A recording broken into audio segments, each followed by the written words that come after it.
Aktivitas di Satuan Pelayanan Pemenuhan Gizi atau SPPG Sombalabela 01, Kecamatan Patalasang, Kabupaten Takalar, Sulawesi Selatan masih belum berjalan normal.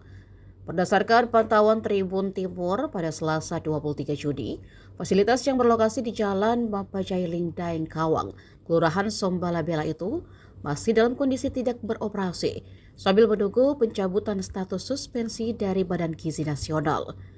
SPPG tersebut berada dalam satu blok ruko dan berdampingan langsung dengan Koperasi Konsumen Dirajaya Sinar Rezeki.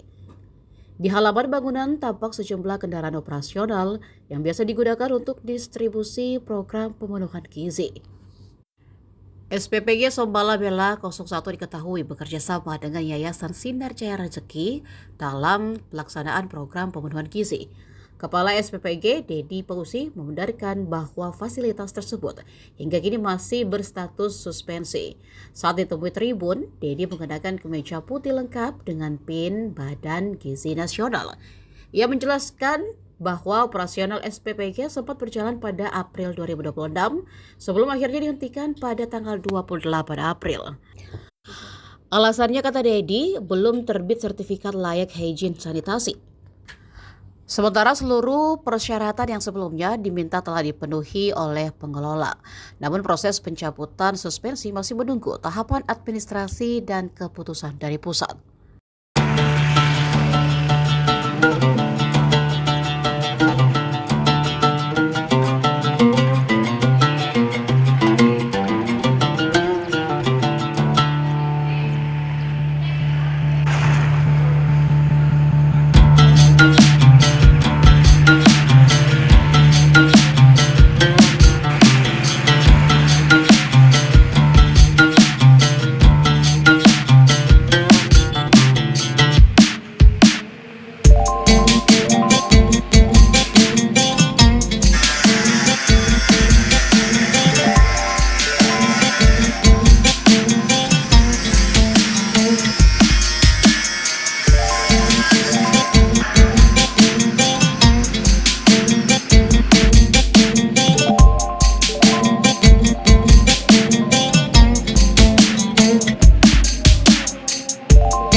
Download Tribun X sekarang, menghadirkan lokal menjadi Indonesia.